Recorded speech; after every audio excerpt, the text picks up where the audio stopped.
celebrating the connection with our pets. This is Animal Radio, featuring veterinarian Dr. Debbie White, groomer Joey Villani, news director Lori Brooks. And now, from the Red Barn Studios, here are your hosts, Hal Abrams and Judy Francis. And here is the toll-free number, 1-866-405-8405, to reach out to Dr. Debbie or to Joey Villani. Of course, you can also ask your questions from the free Animal Radio app for iPhone, Android, and BlackBerry. Today, we're going to have the higher authority, the Monks of New Skete, will be joining us. Yeah. Brother Christopher, they have a brand new book out. Mm-hmm. And these guys, let me tell you something. They actually make their money. They make a living off of training dogs and the books. Yeah, they're awesome. I got to admit, I've read each of their books so far, and I bought them specifically before I got my large herding breed dog because I really needed to make sure I could manage her. I have some serious questions for them. Christmas time, when we put the Christmas packages around the Christmas tree, sometimes Ladybug lifts her leg. Ooh. She's marking it for herself. Marking her, just like the kids that go unwrap their Christmas presents and then wrap them back together before try Christmas. To tape it up, yeah. Yeah. So hopefully Brother Christopher will have answers for us. Also on today's show, Dr. Debbie has brought it to our attention that we need to learn baby talk. Apparently we don't talk to our animals in that baby talk voice as much as we should. And she uses this at her practice all the time. She breaks that barrier with the animals by having a little baby talk conversation. Did they talk? It's very powerful. Did they talk back to you at all? Sometimes, but sometimes it's just a wag of a tail or a lick, or you can just see in their body language that they're at ease. So, yeah. Well, if you were listening last week, you know that I'm horrible at baby talk. So I'm going to... so bad. I am pretty bad. And Lori's pretty bad, too. So both I am, too, yeah. Lori and myself, we're going to learn a lot today. And we're going to teach you, or Dr. Debbie's going to teach you how to baby talk. And you can use this on your husband, too. It works very effectively on your husband.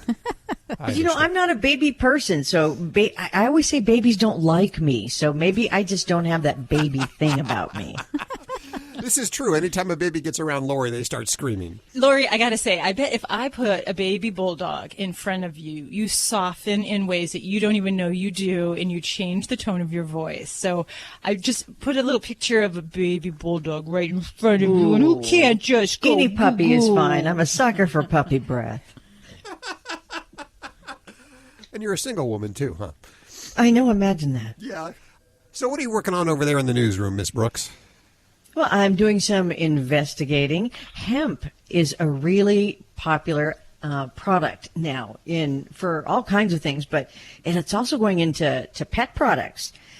Frankly, I still get confused on hemp, cannabis, and all that stuff. I think one is an ingredient in another or something, but hemp products, if you like them, because they are big sellers, a lot of states are cracking down on it because it's an unapproved ingredient, not approved for animal feed, according to the government. So we'll tell you the latest in some of the states that are affected. I know Planet Dog makes those hemp collars. Yeah, but you don't eat a collar. You're not supposed to. You haven't seen my dog. Joey, what are you working on for the show today? Well, we talk about hygiene and we talk about haircuts and all. But one thing I want to discuss, I want to talk about a little bit about oral hygiene because I think a lot of people have misconceptions of what they can use, how they use it, and how frequently. So we're going to talk about that. That's on the way. Let's go to the phones. Which one, Judy, are we going to? We're going to go to line one. Okay. Let's go to George. Hey, George, how are you? I have a question for Dr. Debbie. I have 3 children in the house, so to speak. They're adopted children, 2 cats and a dog. Okay. And all of them were adopted. Thank goodness you said they're not human children because I don't deal with human children. There you got it. So anyway, my problem is, or my situation is that with the black grayish cat, he's never been a problem at all. In fact, he likes the inside as much as he does the outside of the house. But in the last 3 weeks, I've noticed that he picks a couple spots out in the one room, and they're probably about 8 inches in diameter. And what he does is he pulls the nap off the carpet, and it's kind of impressive if I wouldn't be so upset about it. But it's right down to the back of the carpet. He pulls it out and he puts it all in a little pile, maybe about 10 to 12 inches away from the hole, from the area that he just made. And So I don't know what's going on. But I do know that I repaired about 5 holes in the last 2 weeks with extra carpet that I kept up in the I just want to make sure that I'm hearing you correctly because I'm having a little trouble hearing you today. Okay. The dog is tearing up pieces. Oh, it's a cat. The cat is tearing up pieces of the carpet and putting it in a pile. Is that what you're saying? Yeah. Wow. Okay. Yep, exactly right. And is he doing anything with the area? Does he eliminate in the area that he's scratched out? No, he's not. And it's kind of impressive. It's just a nice little neat pile, but unfortunately it's not working for me. Yeah, no, I get it too, man. It's very thoughtful that he puts it all in a pile for you, so it's an easy cleanup. But yeah, it's almost like he's proud of it that he wants me to see it. Yeah. Well, okay, so we have to look at what is the motivation for cats when they scratch carpeting or furniture and really examine that. And, you know, I think the piling up of the carpet waste is maybe a side issue, but the motivation of why he's doing that. For cats, there's a lot of reasons, but one of the most common reasons that they might scratch the carpet or furniture is to mark their territory. And that's a combination of different things. So they've got a little scent pads or the scent glands on their foot pads. So when they're actually scratching, they're actually dragging their scent over the area. And then, you know, there's also kind of that visual thing. So, you know, scratching up either, lines along the back of your furniture or, you know, in this situation, kind of grooming your carpet so that these pieces are coming out of it. That's definitely both those possibilities could be playing a role with marking his territory, if you will. Okay. There are also cats that will do destructive behaviors with scratching that are driven more by anxiety. And sometimes we can run into this if we have multi-cat homes or if we have a cat that's a little bit stressed about, you know, being inside and having other cats outside that they can't access at a particular time. It kind of makes me wonder if this guy does go in and outside, you know, that he may very well just kind of be marking his pad, if you will. And so I would say my best recommendation, if he's going to remain to be an indoor-outdoor cat, and that's a lifestyle that you're going to continue, that I think we really need to work on a couple things with the carpeted areas. Now, you can certainly replace all your carpet, but that's just giving him a brand new palette to work with, really. Mm-hmm. So I would certainly work on just some of those kind of humane aversions for the scratching behavior in these particular areas. And they may be something, I have some good luck with things like double-sided sticky tape, those plastic carpet runners that you run down the hallway so you preserve the tread on your carpet. If you flip those upside down and kind of put pieces of that in the particular areas, that can be just a kind aversion. So they step on it. They don't really like the feel of that. So it helps to keep them away from that. But the most important thing that you have to do... Go ahead. Yeah, I was going to say there'd be a lot of taping to do because the room itself is probably about 14 by 15. Yeah. Maybe yeah. around that area. Right. So these are more the particular areas where he's currently demonstrating this behavior. So, you know, you can certainly do your whole house like that. But for these particular areas, because there's going to be a repetition that he's going to go back to that because he's already had that pattern of behavior. But the most important thing you have to do is in those areas, you have to give him an outlet. You have to give him an appropriate site that he can do these scratching behaviors because you won't stop them. So that would be scratching posts for some cats. Yes. Other cats I have that they don't really dig scratching posts. They would rather have something like the corrugated cardboard toys, you know, where they have different platform toys where there's the cardboard in it. So you definitely need to find something. And sometimes then we'll add things like catnip to the area to help entice them to use that, and really reward him when you catch him using that, and talk to him sweetly and give him treats, all that kind of stuff. But you have to give him nearby where he's doing this behavior, give him some of those scratching outlets. Yeah, I was thinking the environment outside has altered over here in the northeastern United States significantly in the last 2 weeks with the snowstorms. Yeah. So he didn't have access to outside as much as he usually does. Uh-huh. And plus, some days we've had some bitter cold. I just don't want him hanging out there that long. Yeah, no. So I could try that. Yeah, absolutely.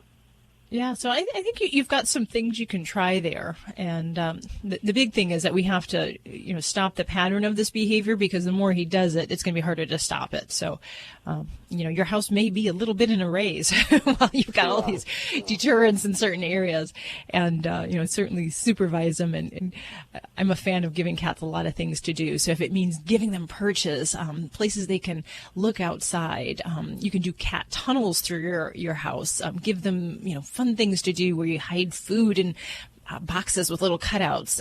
Mentally and physically stimulated cats are less apt to be kind of bored and troublesome, especially if he's cooped up with the snow right now. We'll give him something to do. Yeah, it sounds like something that'd be worth a try, because he's a good cat. If he was only an indoor cat, then, the other thing I would do is they have those little soft paws, which are the little nail caps that you can glue on, and that can help prevent some distraction. Hal's laughing because I find it hard to do my own nails, let alone my cat's nails, glue on. But for some folks, that is a great tool to help decrease the distraction part of things. Thanks for your call, George. We appreciate it. Listening in Reading, Pennsylvania today on WEEU. Well, this portion of Animal Radio is underwritten by Kensington Books, inspired by true stories of klepto kitties caught stealing from humans.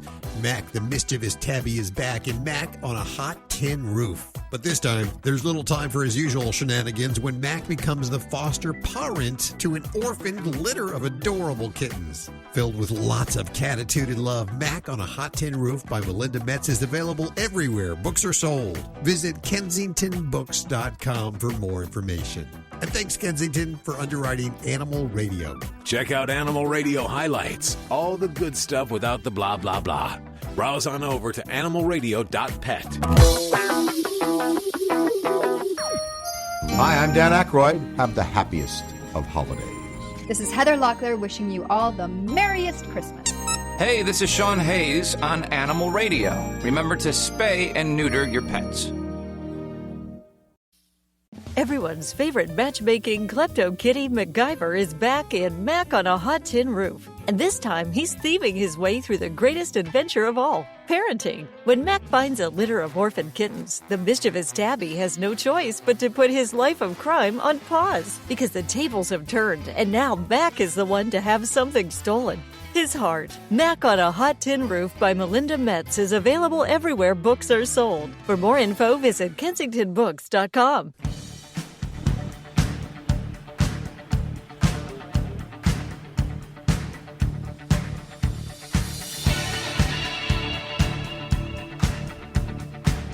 It's Animal Radio. Coming up next hour, the Monks of New Skete, or as Judy so affectionately refers to them too as the Skeets. Skeets. The Skeets. And of course, these guys, these monks, I should say, they are the epitome of trainers. They know how to train your dog, and they know how to, if they have some kind of bad behavior, they can quash that bad behavior immediately. In one of their books, brand new books, Let Dogs Be Dogs. By the Skeets. We're calling them the Yeah, we're Skeets just calling now. them the Skeets. Okay. The Skeets. I borrowed those books out to my sister when she got her dog. She didn't listen to a damn thing in them, and I said, I want the books back. Yeah. You're not going to keep them. They're going to be joining us next hour right here on Animal Radio. If you happen to travel with your pet a lot, especially if you're going from state to state or country to country, we're going to have a doctor, a veterinarian from the USDA. And I understand that, Dr. Debbie, you have some kind of accreditation so that you can give USDA certificates for animals that travel abroad? Yeah, so veterinarians have to have an accreditation for the USDA to write certificates for pets for this kind of travel. But there's a lot of things that go into traveling to foreign countries, and you really need to be prepared. And so I'm looking forward to this segment because that's the big thing, is knowing where you got to go, what diseases you got to be protected for your pet, and how much time you need. Yeah, some of these countries have quarantines. Yeah, they have a quarantine, or they have a rabies titer and a waiting period that you have to follow. So that's a matter of it's very complicated on how many shots, rabies vaccinations your pet has had, their age, how long travel will be out down the road. And then the testing and all of that is very detailed. Okay, well, we'll find out all the details in just a couple of minutes right here on Animal Radio. But first, your calls. Toll free 1-866-405-8405. Hi, Michelle. Hi there. How are you today? Very good. Where are you? I'm in Atlanta, Georgia. Beautiful Atlanta, Georgia. Yes. What? 60-something degrees right now. Always humid there. How are your pets today? I got Dr. Debbie right here. Yeah, the issue I'm having, we have a lot of them. We have 6 dogs. We foster a lot. And our latest foster that has come in, she eats not everything, but like she's devoured a half of a rug and swallows it. She doesn't just chew it and throw it out. And one night, she regurgitated a huge piece of foam rubber, and it was not even, it was like she ripped and swallowed. It was in whole pieces. Okay, She will, any hard rubber toy, she'll eat it and swallow it. So the only thing I'm allowing her to have right now are mylar bones. Okay, and what does she do with those? Oh, she just chews on like the other dogs. Okay, so she doesn't actually ingest pieces of that then? Well, I'm sure she does, but it takes a long time to get a little piece off of it. So it holds up pretty good. Yeah, it holds up very well. Yeah, she doesn't get big chunks. I'm afraid she's going to have an obstruction or something one day. What kind of dog is she? She's a part husky, and she also she also is obsessive with licking. Licking herself or licking other things in her environment? Me, my husband, just the hands, the legs, the clothes, everything. Lick. I don't know if anything to do with it or not. So this gal, she's got a high oral fixation, and huskies have a lot of energy. So we have a couple things that I would really direct you worth working on her. One is that getting her as tired as possible. An exhausted, physically exerted dog is less apt to look to behavior issues. They're not as bored. So I really try to get dogs that do this into some very strenuous physical activity, playing ball.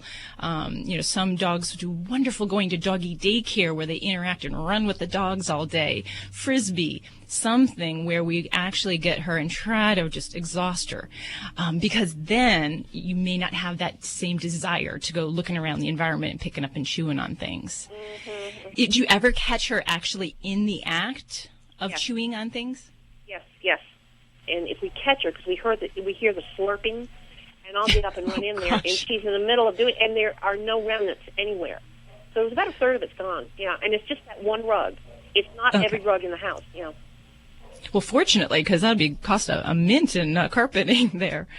Well, I think one big thing then, and it's probably very apparent, is that to keep her physically blocked off from that area, because the more that she has that access and chews on that thing, that creates a sense of a positive reinforcement. She's finding some pleasure in that, whether it's the pleasure of tearing and feeling that on her teeth, or if it's just the sense of you catching her and then you yell at her and then she gets some attention in that way.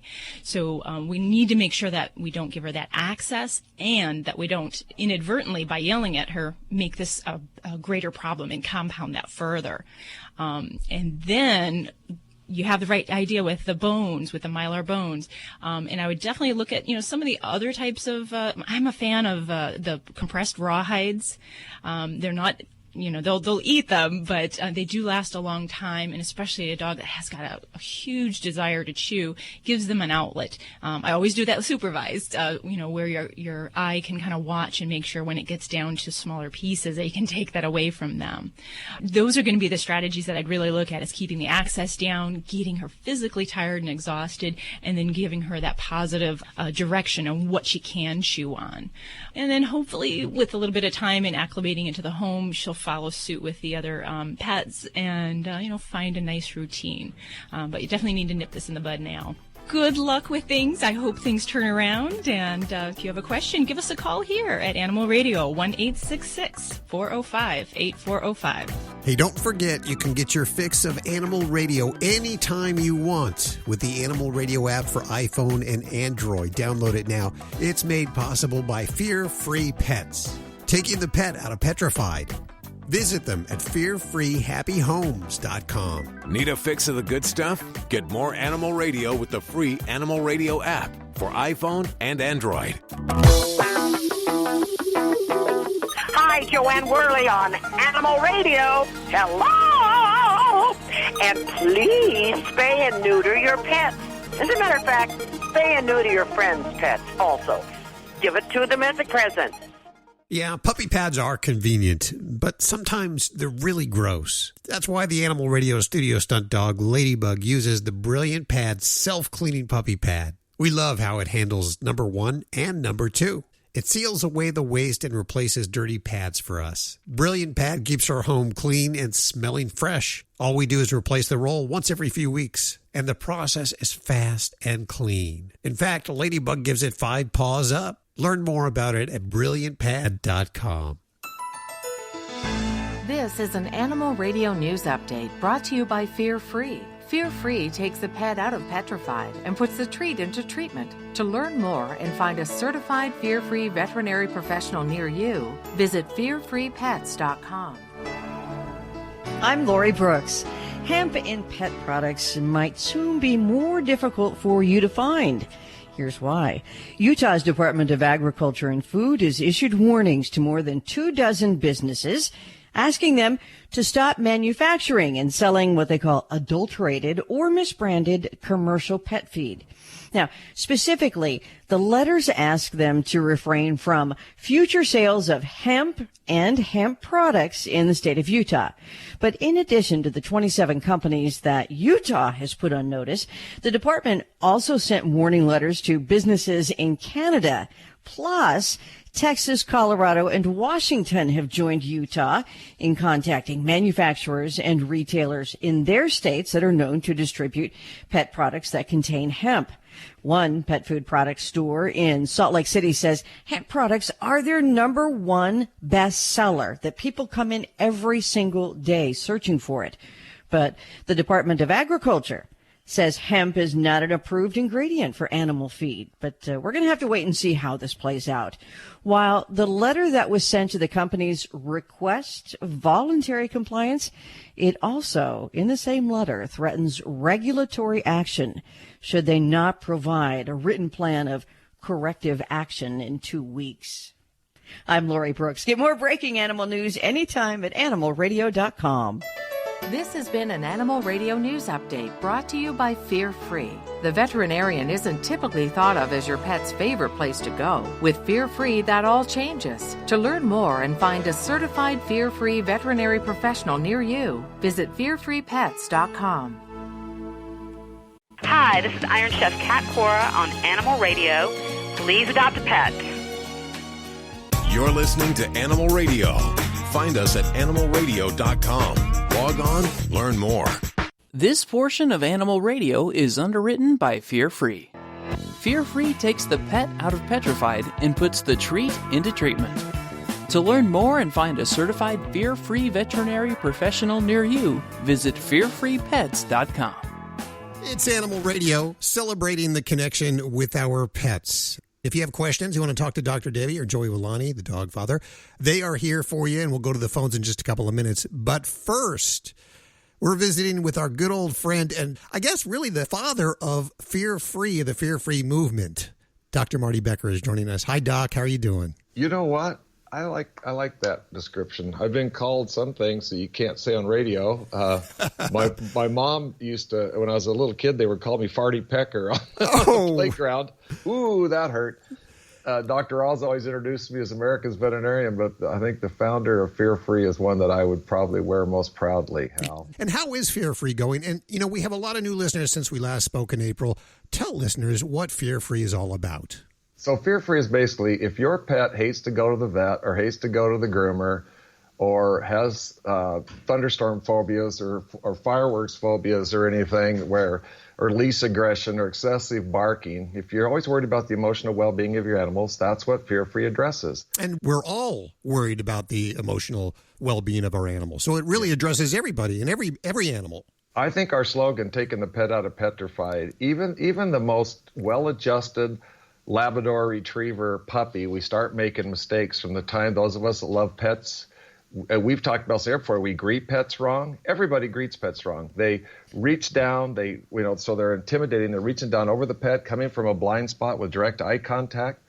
I mean, who the heck thinks you are greeting a pet wrong, or the fact that you're petting dogs wrong? Dogs don't like to be petted on top of the head or down the dorsal midline. So this Fear Free is 258 people on an advisory group, 60 boarded veterinary behaviorists, animal handling experts, and we now have it to where when you go to a veterinary hospital that has embraced the Fear Free philosophy, it's very likely that your dog will drag you into the practice and not want to leave. This is so true. Let me tell you about Ladybug, the studio stunt dog, and I mentioned this on air before. She used to hate going to the vet. When we get her into the car, she would immediately cower and start shaking. Now when we go to the vet, they've become a fare-free vet, by the way, in the last, I would say, year and a half. Now when we go there, the first thing they do is they meet her with a treat. It doesn't even look like a vet clinic anymore. It looks like a place to go play. And so she enjoys going to the vet now, and now we can get her in for her regular appointments, her wellness checks, without having to drag her into the car. And it's amazing.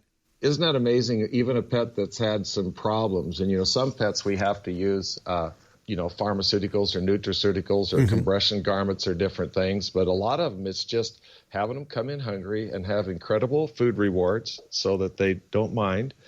And I'll tell you something, Hal, you're not going to believe this. In 3 years and 6 months, we now have 75,000 individuals that have gone through the program. And that's growing. We also, since we spoke, we have fearfreeshelters.com. That's a free program to all shelters. Fear Free Happy Homes is free to all pet owners. And this is something else, and I could get so excited I could go on forever, but of the 30 veterinary schools in the United States, 16 now require fear-free certification of all students, and it'll be 18 by the end of the year. So they're learning a whole different way of interacting with their pets. Now, how do we find a fear-free veterinarian? If is there like a database somewhere we can see all the fear-free vets?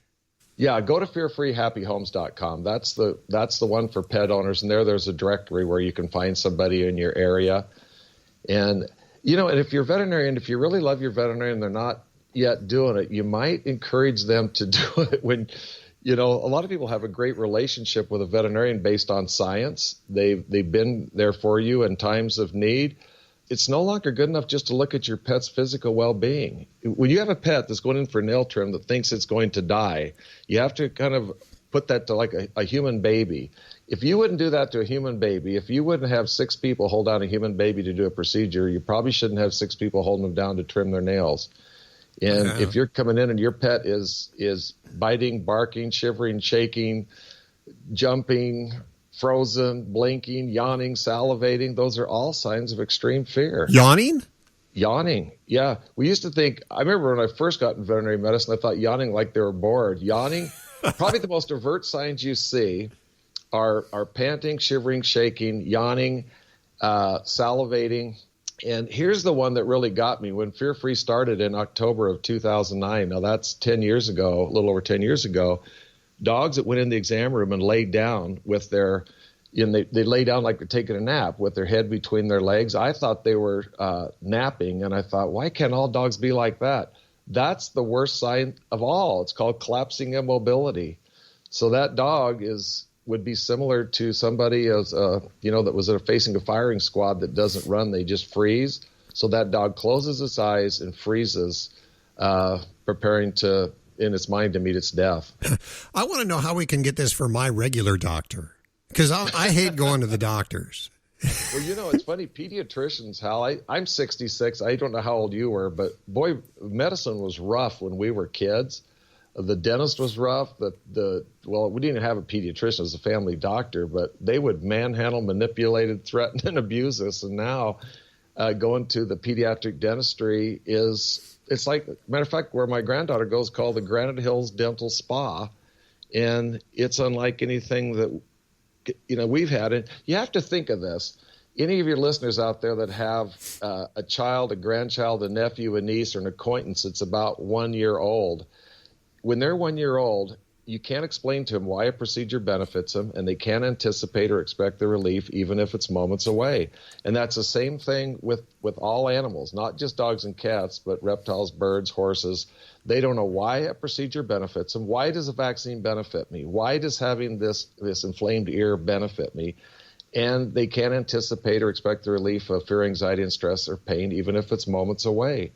So you have to have this system of protocols to remove or reduce the triggers for each pet, to constantly be keeping them in a state of happy and calm. And if it does rise up, rather than just adding another person or two to hold them down, you retreat and come back a different way, another way, which probably will include some nutraceuticals or pharmaceuticals. You give them something orally and give it a chance to act, like Prazolam, which is generic Xanax, or you go straight to sedation. That amygdala is filled with all these painful memories, and unfortunately, you can't scrub that out. Are these ideas over at the website? Yeah, go to fearfreehappyhomes.com to find help for your information for your home, and then you can find a groomer, you can find a trainer, you can find a veterinarian, and also I should mention we've got a new magazine out called Happy Paws, and it's all about the emotional well-being and enrichment of dogs and cats. Incredibly nice magazine, but where can we get it?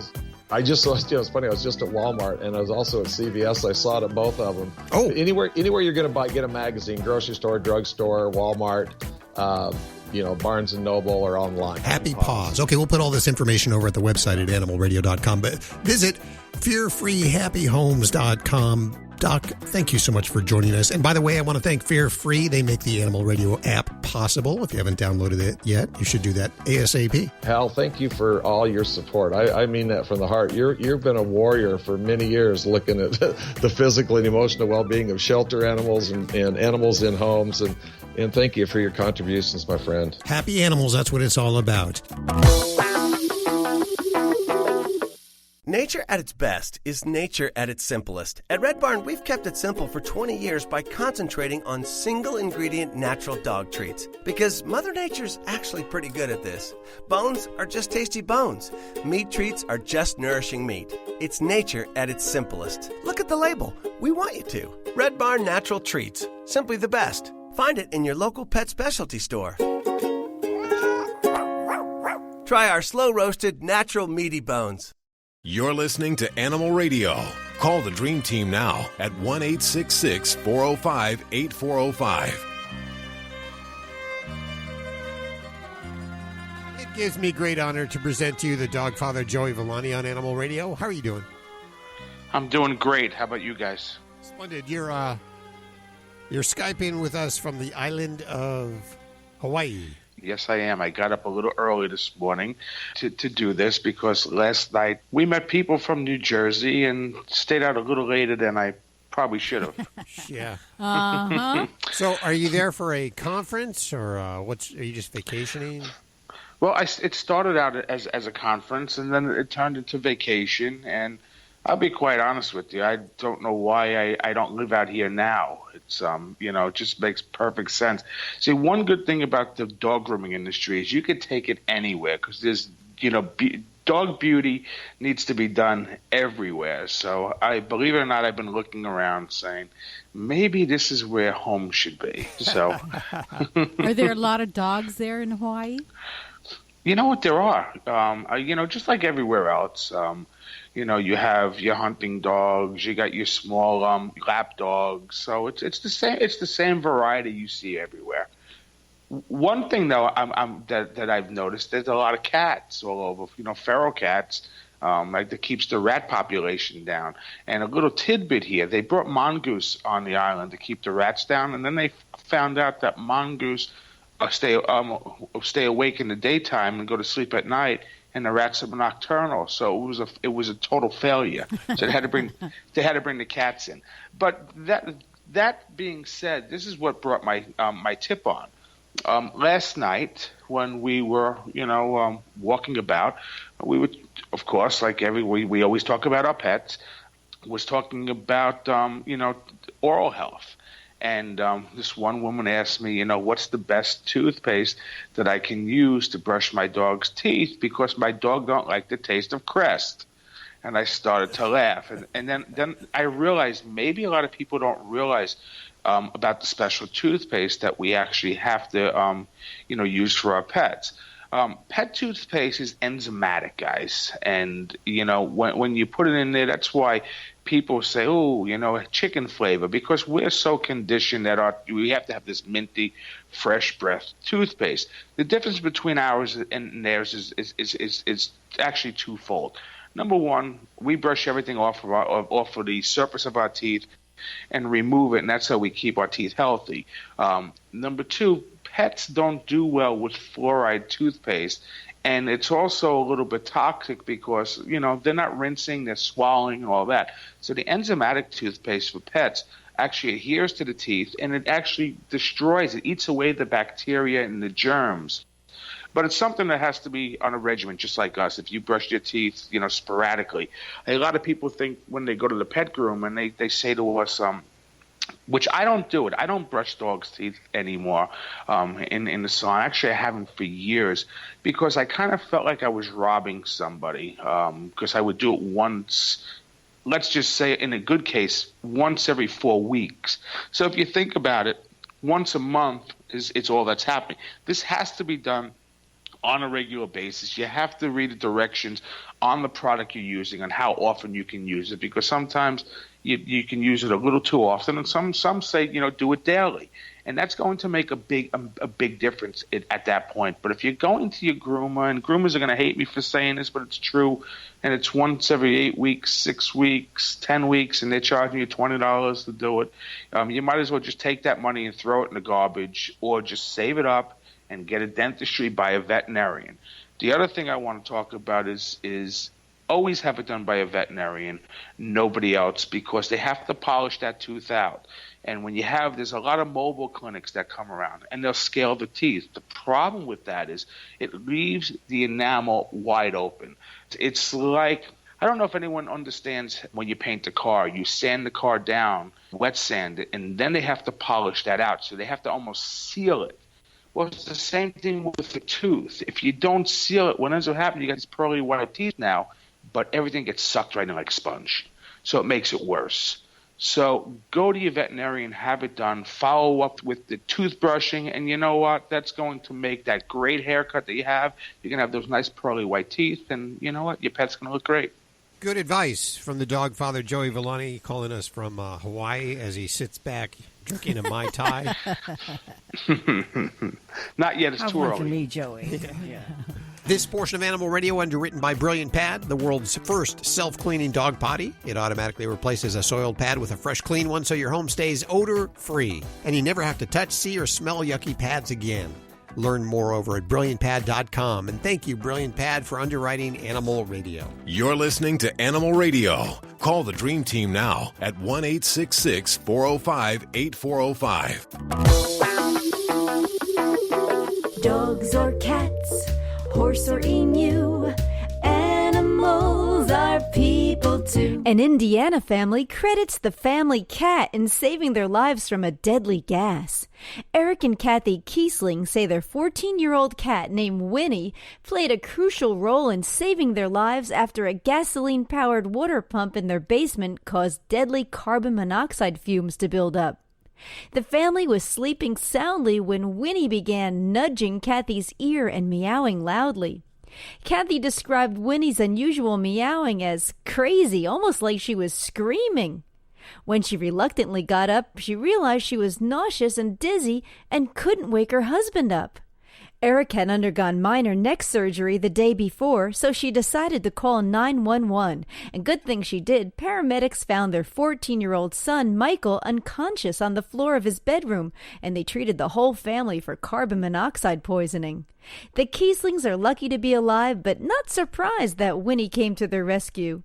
They say she also alerted them to a tornado last summer. I'm Britt Savage for Animal Radio. Animals are people too. Animal Radio. At Red Barn, our pet food ingredients work overtime. They aren't just there for show. Dandelion greens work to maintain a healthy digestive system. Salmon oil works to enhance the immune system. Green-lipped mussels work to support joint health. These hard-working ingredients support your dog's active, healthy life. Look at the label. We want you to. Red Barn Naturals Pet Food. Simply the best. Find it in your local pet specialty store. Try our grain-free stews, the only pet food with Red Barn bully sticks. Celebrating the connection with our pets. This is Animal Radio, featuring veterinarian Dr. Debbie White, groomer Joey Villani, news director Lori Brooks. And now, from the Red Barn Studios, here are your hosts, Hal Abrams and Judy Francis. And this hour, the Monks of New Skete will be joining us, in particular, Brother Christopher, and they have a brand new book out. These guys can train your dog like nobody's business, and they're just around the corner right here. Are you practicing? Are you practicing on your baby talk? I've practiced, and I failed miserably. It just doesn't come out of my mouth right. I can't do baby talk. I can't do a high voice. You don't have to do a high voice. Oh, come on, guys. Not doing it. Participation is everything. Come on, you can do it. You can do it. Who's a good boy? Who's my good boy? Who's my good boy? You can do it. I saw a video that you posted from your clinic over at the Facebook page. You're teaching your staff to talk baby talk to the animals. Why is that? Well, because it actually can help calm pets. So used in the right way, it's a way to bond with the animals when they come in, a little bit of a distraction, and it gives them things that they're used to at home. Because over 90% of our pet owners actually do baby talk their pets, even if you don't admit it. So it's a way for them to feel at home when they're not at home. You say used in the right way. How could we really screw this up? Well, there are certain situations where baby talk can actually make an anxious pet more anxious and less likely to either perform a task or to behave in a positive manner. So some dogs that say, are really high strung, say just think of like a Jack Russell Terrier. When you actually amp things up and get them really excited, they actually have shown that they don't focus on performing tasks in the same way, and they'll fail. So you actually can make them kind of choke. So they actually can do better in a calm, even kind of positive tone without all the, the high-pitched squeakiness. Okay, so how do we talk baby talk to our animals? What are the steps? Okay, so the first things that I always tell people are you're either going to make a question or a statement. So have that in your mind. You're going to ask, are you a good boy? Or, that's Mama's handsome boy. Do you like it when I talk baby talk? Is that close? Sure, that works, whatever. So there's a question or a statement. Doesn't matter. It's whatever feels right. Then I usually tell people, pick an attribute, something about the animal, something truthful that comes to mind. They've got nice looking eyes, beautiful hair coat, they're so smart, they're kind of a fun personality, and then you use it and go with it. What pretty eyes you have. How's my fuzzy wuzzy little girl? How's my fuzzy wuzzy little girl? See, there you did it. How's my fuzzy wuzzy little Lori, I got to hear you try it at least. Go ahead, Lori. I'm so bad at it. If I can do it, you can do it. That was good. Roro's over there. Roro, are you my good boy?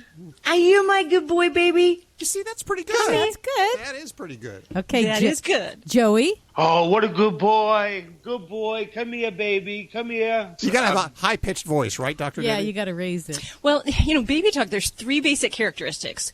We slow down our voice, we get high-pitched, and we repeat ourselves. And if y'all think about what you just said, we kind of repeated what we said. You're a good boy. Aren't you a good boy? And that's actually because this is how babies learn. When they hear things over and over, and we're talking human babies, it helps to develop their language and cognitive development. And researchers think this is also helpful for dogs to learn the meaning of words and to bond with people. Does it matter what you say?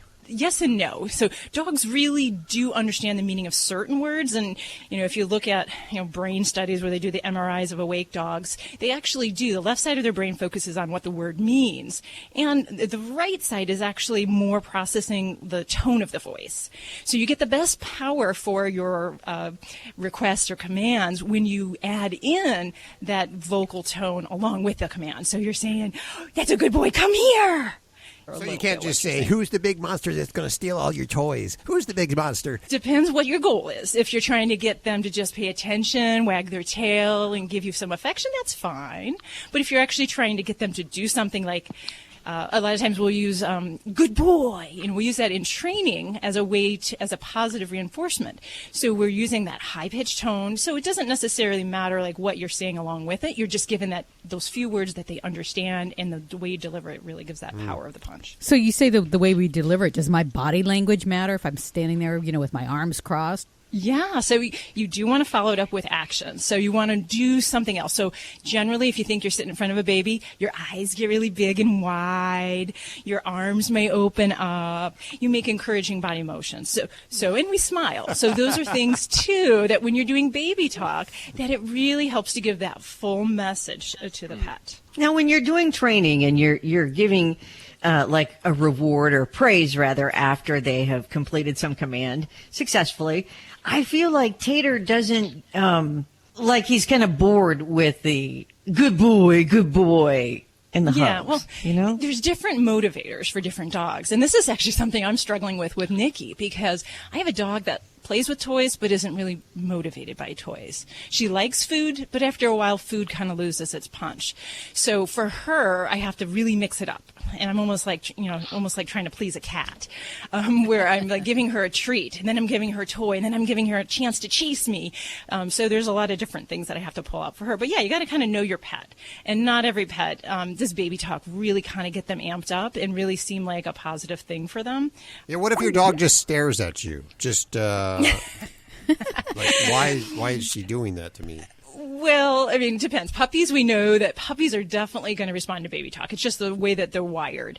It really kind of goes back to some of the breeds and their overall baseline arousal. So, that Jack Russell Terrier that I mentioned is already kind of high strung. So, talking them up really excited isn't going to really get them very excited. So you may have to find other things as rewards. So treats or other things. And then, that calm service dog type Labrador, you actually need some high-pitched squeakiness to make them a little bit more excited and driven to do something successful. So, yeah, you just got to kind of know your pet, know what works. And then when I always tell people is sometimes it really doesn't matter the response of the audience. It's how you're feeling, because you're generating that emotion to your pet. And, we may be looking for a clap and applause from them. But, if they still put their head on your shoulder when you're sitting there baby talking them, or they lick your hand, you're still getting some good there. What about cats? Do cats like it? Well, no, cats just do what the heck they want. But, really, we're measuring different things. We're looking for bodily responses of a dog to our emotions. And cats, we know they didn't really domesticate by having a benefit of showing out their emotions. They're very guarded in that way. So it may help, again, with that relationship with your cat. But I wouldn't expect that it's going to change their behavior and make them compelled to listen to you. So is baby talk unique to humans, or do other species speak in a high-pitched bark or growl or whatever to their own babies? Yeah, people are not the only species that do baby talk. Really? So it was really, when you talk about this tone, the high-pitched tone across different mammal species, it is associated with behavior that it promotes group integrity. So it promotes the species to cuddle together, to groom each other. And when they hear low-pitched tones, it's more associated with behavior that is in a threatening nature. So there's actually research, you can look across the board, and I know of research in zebra finches and in rhesus macaques, where they've actually found that the mothers slow down their voices and raise the tone of their vocalizations while they're teaching their young, that they don't do this at other times. So they're doing baby talk. Okay. If you want to talk to Dr. Debbie right now, and you can talk in regular talk, but extra points if you talk in baby talk. Toll free 1-866-405-8405. You're such a good listener. There you went back to Adam Sandler. You're such a good listener. Are you a good listener? You're a good listener. Are you a good listener? Hal, you could also drop the Adam Sandler, and you could try to go for Scooby-Doo. I don't remember Scooby. I remember Shaggy. Scooby-Doo. Oh, Scooby-Doo. No, How about Yogi Bear? Hey, boo-boo. There you go. See? So it's still a kind of a cool little voice. It doesn't have to be that high-pitched baby. But you're talking to your doggy. What you say? Oh, my. This portion of Animal Radio, underwritten by the grain-free Red Barn Naturals, canned food for dogs and cats, always made in the USA with natural, functional ingredients to support your pet's optimal health. You can learn more at redbarninc.com, and thank you so much, Red Barn, for underwriting Animal Radio. Check out Animal Radio highlights, all the good stuff without the blah, blah, blah. Browse on over to animalradio.pet.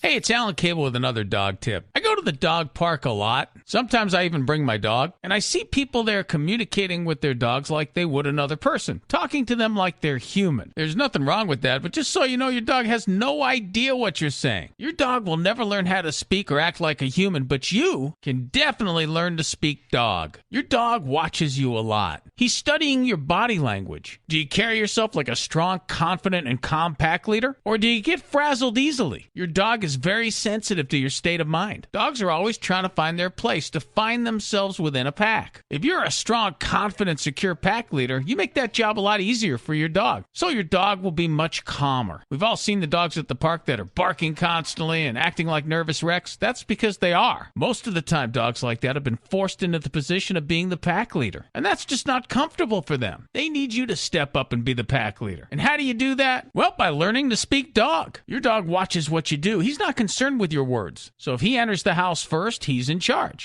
If he walks ahead of you on a leash, he's in charge. If he disrespects your space or other folks and jumps on you, he's in charge. If you let him bark like crazy and run amok, he's in charge. The question is, how do you become the pack leader? It all starts with leash training and knowing how to give your dog a correction, and only praising for the desired behavior. When he doesn't, you ignore him or you correct him. What is a correction? Pretty much it's like a tap on the shoulder. You're redirecting the dog's attention, putting him in the frame of mind you want him to be in. It's really important that you walk your dog, get all that energy out. It'll make him calmer and easier for you to train. You want him to walk at your side or behind you, not in front. Let your arm be relaxed down at your side. No tension. With a little slack so that you can flick your wrist when you need to and cause a correction. Of course, you're going to need a choke chain or something similar. You might have to correct him many times before he gets the idea he needs to walk right by your leg and not pull. But he will get the idea. Use the heel command a lot. Just that one word. Just be consistent. Don't lose your patience. Be calm. Hi, I'm Dan Aykroyd. Have the happiest of holidays. This is Heather Locklear wishing you all the merriest Christmas. Hey, this is Sean Hayes on Animal Radio. Remember to spay and neuter your pets. Happy holidays from your friends at Fido Friendly Magazine. The fall-winter issue is available now for your dog to sniff out all the great Fido Friendly hotels and great products to set all tails wagging. This is the must-have issue of the year. So subscribe today at FidoFriendly.com with code HONEY and get a 15% discount. Make this a gift for an additional $10 for your Fido-loving friends and have a Fido fabulous holiday. Yeah, hold on one sec. I'm just going to pull over so you don't hear the buzzing in the thing. Have you been driving? Yeah. We're in Vermont. I could lose you at any moment. But what is it you want me to say? Wendy Malick, Animal Radio, Spay and Neuter. So, hi, this is Wendy Malick. Okay, Listening to Animal I Radio. got it. Okay. Hi, this is Wendy Malick on the Animal Network. And don't forget to spay and neuter. Animal Radio. Oh, sorry. Hi, this is Wendy Malick on Animal Radio. And do not forget, spay and neuter. You're listening to Animal Radio. Call the Dream Team now at 1-866-405-8405. What's your favorite animal show? Who's your favorite animal show? Is this your favorite animal show? I'm working on my baby talk.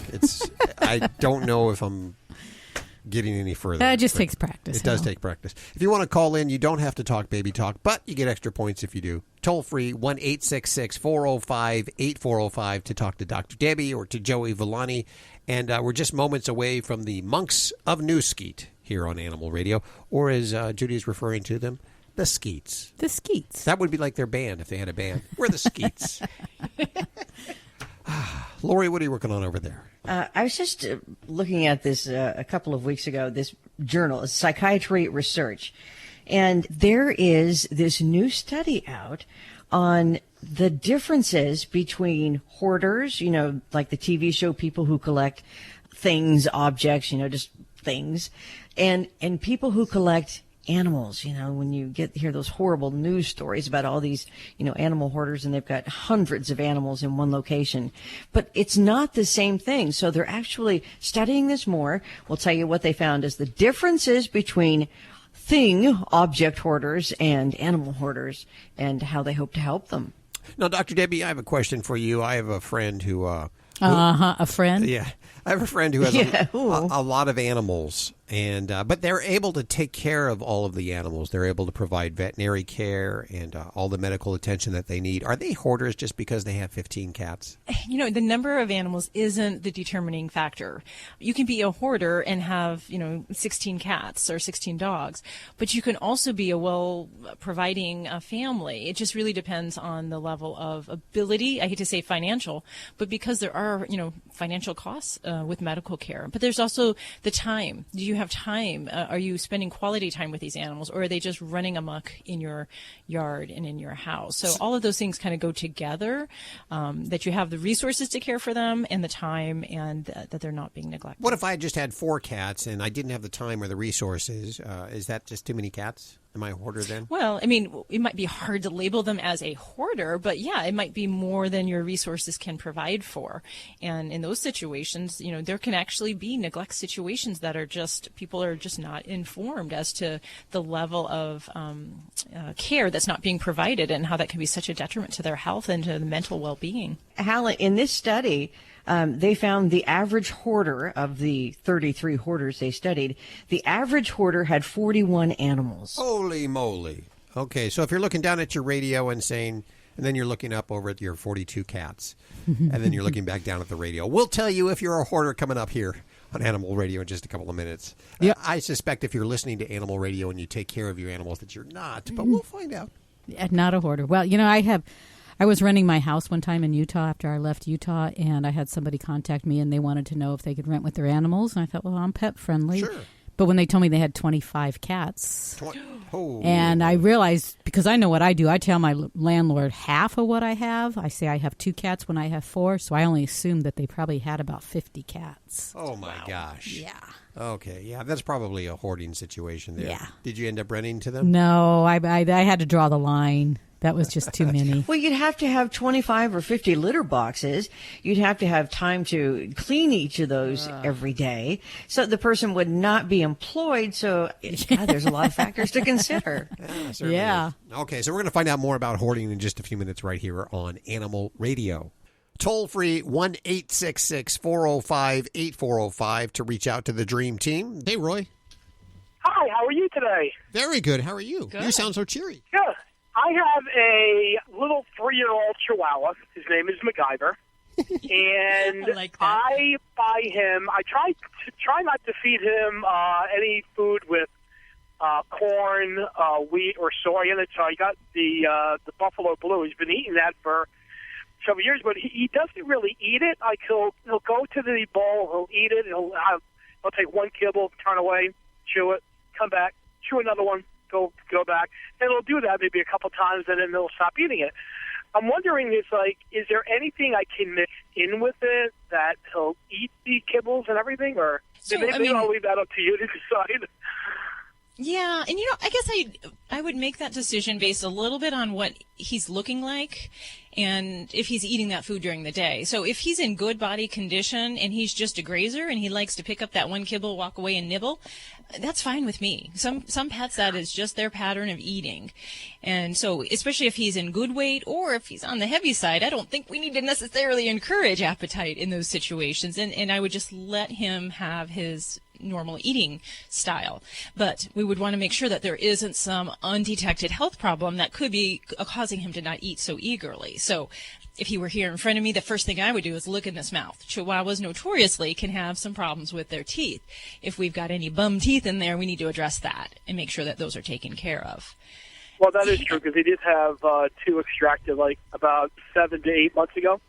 Might be a reason just to take another peek in there. But there are some other things that'll cause a dog to not be a hearty eater, and they're kind of more internal, inflammatory bowel disease, or even some liver problems. Those kind of things can also cause them to kind of be off on their food. So if he's losing weight or skinny and not eating well, then that would take us in a different direction where we talk about doing more like lab work to determine what might be going on there. Well, thank you very, very much for answering my question. I really do appreciate that. Thanks My pleasure. This is Jerry Seinfeld saying Happy Holiday, Happy New Year, Happy You, and see you next year. Here's today's top automotive news story. I'm Nick Miles. The Hyundai Sonata and Palisade have been named finalists for the 2020 North American Car and Utility of the Year, making the second consecutive year a Hyundai has been nominated to the finalists round. The winner will be selected in January. The 2020 Sonata is the first model to be based on Hyundai's new innovative platform, delivering improvements in overall driving performance. To find your new Hyundai, see our reviews at ourautoexpert.com. Think O'Reilly O'Reilly Auto Parts for all of your car care needs. We're close, convenient, and known for our guaranteed everyday low prices and excellent customer service. For professional parts people you can trust, stop by your local O'Reilly Auto Parts today. O'Reilly Auto Parts. Better parts, better prices every day. You're listening to Animal Radio. If you missed any part of today's show, visit us at animalradio.com or download the Animal Radio app for iPhone and Android. This is an Animal Radio News Update brought to you by Fear Free. Fear Free takes the pet out of petrified and puts the treat into treatment. To learn more and find a certified Fear Free veterinary professional near you, visit fearfreepets.com. I'm Lori Brooks. Hoarders, you've probably seen the TV show too, but hoarders are people with a disorder that causes them to collect objects, things. But people who collect things and objects are not the same as people who collect animals. There is a new study out, which was actually published in the journal Psychiatry Research, and this study takes a look at the motivations of people who hoard animals. Why do they do it? This study suggests that animal hoarding should be classified as an independent disorder, not necessarily the same as somebody who hoards things. And they're hoping that that is true so that they can develop specialized treatments to help these animal hoarders cope with their compulsion to collect animals. Animal hoarders, of course, acquire and live with dozens and sometimes even hundreds of creatures in their homes, and that causes a lot of suffering for both the hoarder and the animals, and it's unsanitary because they're usually living in very poor conditions. The animals often lack adequate food and medical treatment, and though this may seem similar to object hoarding, this study says there really are several differences that may influence future treatments for animal hoarders. Object hoarders, for example, are pretty much evenly split between men and women, 50-50. But when it comes to animal hoarders, 73% of animal hoarders are women. Their motivations also differ. For example, when you talk with object hoarders, they talk about hoarding objects because, I might need this one day. I could need this next week. I can still use this. But with animal hoarders, they found that the animal hoarders' thoughts are, these animals need me and I need them. It's also, by the way, more difficult to help animal hoarders. And that's because they are really very, very suspicious. And they believe that those who want to help them and help the animals are really there to steal the animals. So it just makes everything difficult. But the study showed the average hoarder had 41 animals. But for the study, they had 33 animal hoarders that they studied. When you put all of them together, they had acquired a total of 915 dogs, 382 cats, and 50 ducks. And one of those hoarders alone had over 170 dogs. Wow. Did you say ducks? But ducks too, yeah. Some have rabbits and other critters, but in the United States, this is a big problem, and especially as the population ages, because it's more common among the elderly and people who are single, perhaps a spouse has died. But authorities discover in the U.S. between 900 and 2,000 cases of animal hoarding every year, and that's impacting about 250,000 dog, cats, and other creatures, and some pretty sad lives. Wow. I've had a client that was a hoarder, and she was sweet as pie, wonderful. She tried what she could within her resources, but is obviously well beyond what she could handle. And in the end, thankfully, somehow she did get help. I think authorities came in, and we kind of helped her bail her out, get the herd kind of thinned out. And there's so many different things that were going on. There was respiratory disease like crazy to the level I have never seen in cats. But the high density living that the cats were living was causing a lot of behavioral problems, the social stress and anxiety, and that weakened their immune system. So cats that normally get respiratory disease get congested. I saw cats that had plaques in their mouth. Their eyes were just sealed shut. I mean, they were so sick to that level that once we got them separated, we were able to treat many of them, and they recovered. But you would have thought they were dying when we saw them. It was really amazing. Wow. All right, lighter subject. Okay. I know all of you guys are very conscious about picking up after your pet when you're out on walks, especially you, Judy, being a dog walker. You know what? I have poop bags in every one of my pockets on my pants and my does. jacket. Every time I put on something, I put my hand in there, and there's poop bags all over the place. I'm with you. Of course, because you're good. A lot of people are not so good at picking up their animals' poop. Everybody has strong thoughts on people who do not clean up after their pets. That is everyone except for the person who isn't cleaning it up. In Memphis, Tennessee, for example, there was this couple out walking their dog. I don't know if you guys saw this online, social media, but when they saw a sign in a yard, the woman took a picture, immediately posted it to social media, gained a lot of attention. But the sign said, "Please do not leave your huge piles of poop here anymore." And then there were, she had plastic bags attached to the signpost. And it worked. It's been 2 weeks already, and things are going great. So that might be something that you can try. But in Memphis, pet owners really need to watch out because the city, like a whole lot of other cities around the country, has an ordinance which makes it illegal. You're an offender. Illegal for pet owners to leave a pet's poop on public or private property. And, of course, in this day and age of technology, and it seems like everybody has a security camera, there are a lot of people who, observe this being done. They will know exactly whose dog pooped in their yard, so just pick it up. This has been an Animal Radio News Update. Get more at animalradio.com.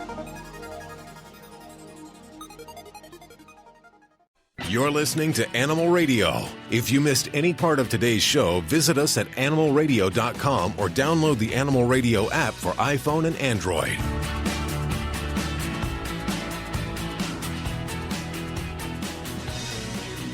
Yeah, when it comes to training your dogs, there's no higher authority than the Monks of New Skete. And joining us right now, in fact, is Brother Christopher. Hi, Brother Christopher. How are you doing? I'm doing really well. How are you today? Splendid. You guys have a new book out, don't you? Yes, we do. It's called Let Dogs Be Dogs. Let Dogs Be Dogs, because maybe sometimes we make them kind of human-like, don't we? I think that's a characteristic of a lot of owners' experience in today's world. Yeah. For instance, Judy, she dresses up her dog. Only when it's, wait a minute, when it's cold, I put clothing on her to keep her warm. Well, just this last weekend, you were looking at a leather dress. But did I buy it? No, you didn't buy it. I wanted to. Well, with certain breeds, obviously, in colder weather, apparel to keep them warm is certainly in order. But thank you. Things do tend to get out of control when dogs are walked in baby carriages and birthday parties are given, and any number of other things that sort of take things over the top in terms of projecting human values and likes onto the dogs in ways that basically take the dog away from the dog's own nature. And I think one of the things that we really tried to emphasize in our new book is a way to understand the true nature of a dog, because once owners, once readers really get an insight into the real nature of the dog, then they can sort of put into place an approach that really helps them realize the dream that they always had in getting a dog in the first place. So. Sure. You emphasize in the book that we need to become the pack leader. We need to be strong figures for our dogs. Yeah, I think that's one of the things that often people misunderstand about the concept of leadership. And what we're talking about, let's emphasize, is benevolent leadership. But at the same time, dogs are pack animals, and given pack animals, they're very sensitive to social hierarchies, and they're sensitive to the need for leadership in the relationship with their human owners. And I think a lot of people somehow are afraid that if they're a leader to their dog, it's going to make the dog not like them. When in point of fact, just the opposite is true. So long as the leadership is exercised in an appropriate, benevolent, and enlightened way. When dogs understand what the expectations are, when they're able to be placed in a relationship that is structured and fair and also full of encouragement and praise, well, then basically dogs calm down, and we see the relationship flourish. So it's not being domineering or tough or unfair. It's just showing authority. Yeah. I think that, an analogy would be in a human relationship, a parent and the child. Okay, a parent needs to exercise appropriate leadership in the relationship with a child. They have to make sure that the child understands expectations and boundaries. And when that's in place, what we find happening is, a well-behaved child, a child that is able to grow up and actually enjoy life.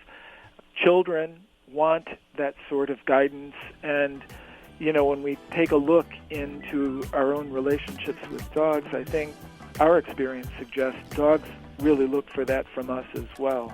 We are with Brother Christopher of the Monks of New Skete, and we're going to take a quick break. When we come back, we're going to find out about the holidays. Oh, with all the people coming. Yeah, we're going to find out some solutions coming up next right here on Animal Radio. Stick around. Are you tired of high cable TV rates? Sign up for Dish today and get a $500 bonus offer while supplies last. Plus, lock in your price for 2 years guaranteed. Call All American Dish, your Dish authorized retailer now. 800-570-6630. 800-570-6630. That's 800-570-6630. Offers require credit qualification, 24-month commitment, early termination fee, and e-auto pay. Restrictions apply. Call for details. Think O'Reilly Auto Parts for all of your car care needs. We're close, convenient, and known for our guaranteed everyday low prices and excellent customer service. For professional parts people you can trust, stop by your local O'Reilly Auto Parts today. O'Reilly Auto Parts. Better prices every day. Hey, this is Big Ant from Rescue Inc. Remember, spay and neuter your animal, and abusers are losers. Now back to Animal Radio. You're listening to Animal Radio. If you missed any part of today's show, visit us at animalradio.com or download the Animal Radio app for iPhone and Android.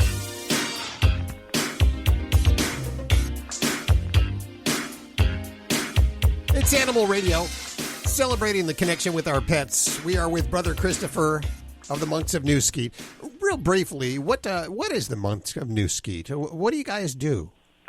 The monastery is an Eastern Orthodox monastery in Cambridge, New York. It was founded in 1966, and we're a contemplative monastery.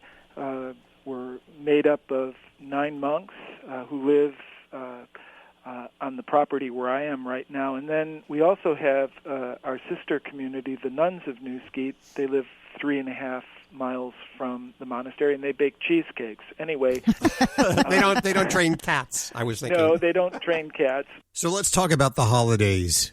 Christmas is just right around the corner, and Uncle Louie and everybody comes over to the house. But as soon as they ring the doorbell, the dogs go crazy. In fact, the whole holiday thing is just not dog friendly. What kind of tips can you give us for that? Well, the first step is to ensure that a peaceful experience occurs.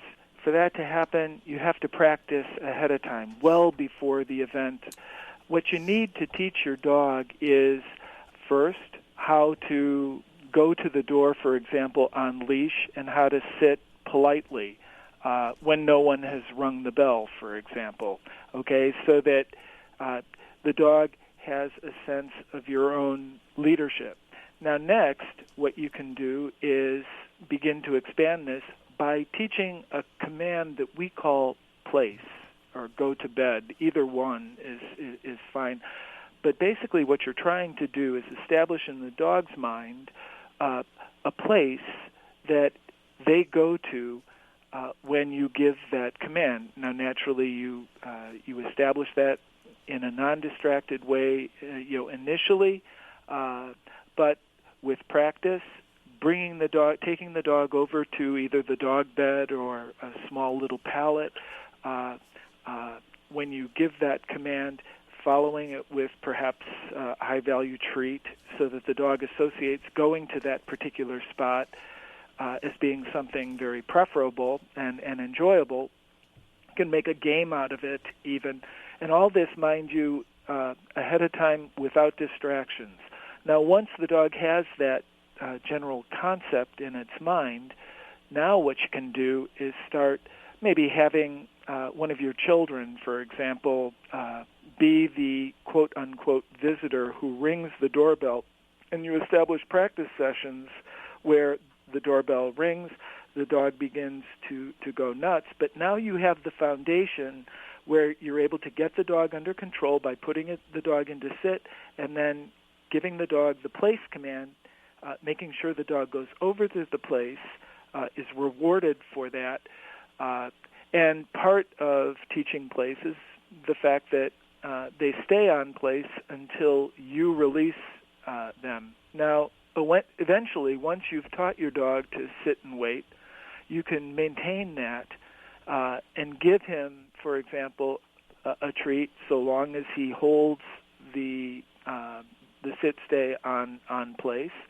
And, you know, if you prepare well in advance, the dog will be very responsive in the face of the distractions that inevitably will come. So we need to start now on that. Yeah, so absolutely. Don't wait. I mean, you know, it's really important for people to think of what the situation is going to be and then deal with it proactively. That's, you know, what training is. That's only fair to the dog. If you train it so that the dog understands what the expectations are in that particular circumstance when the doorbell rings, for example, then the dog can be much more cooperative and much more peaceful with it because they've had plenty of practice to do what your expectation is. And they get rewarded for doing what you've trained them to do. Sure. I have so many questions, but we are so out of time here. I want to encourage listeners to pick up the book, Let Dogs Be Dogs. Let Dogs Be Dogs, the latest from the Monks of New Skete. And I'm sure a lot of these questions that I have still are answered in the book. Yeah. It's, you know, one of the things that I would say we wrote this book with our co-author, Mark Goldberg. He's a superb trainer and a very good friend. But in this book, there are an awful lot of stories, case histories, plenty of wisdom, and I would say it's very much in line with our other books, but it has a very unique perspective, and I know your readers will really benefit from the mindset that the book communicates. Absolutely wonderful. Do we have giveaways? Yes, Judy? we do. We have 10 giveaways. Not 9 giveaways. 9 giveaways. Great. If you're caller 1 through 9 right now, at toll free at 1-866-405-8405, you'll pick up Let Dogs Be Dogs, Understanding Canine Nature and Mastering the Art of Living with Your Dog from the Monks of New Skete and Mark Goldberg. They've collaborated on this. If you're not lucky enough to get on through, head on over to your favorite bookstore or Amazon and pick up the latest book from the Monks of New Skete. Brother Christopher, thanks so much for joining us today. Thank you very much, Hal. It's been a pleasure being with you. Thank you. Well, it has just flown by once again. Remember, if you need your fix during the week, it's so easy. Head on over to animalradio.pet or download the Animal Radio app for iPhone, Android, and BlackBerry. A great app you should have anyway, just in case there's any kind of recalls or news that affects you and your pets. You'll find out immediately on your smartphone. Have yourself a great week. Bye-bye. Who's a good listener? Who's a good listener? We love our good listener. Bye-bye. This is Animal Radio Network.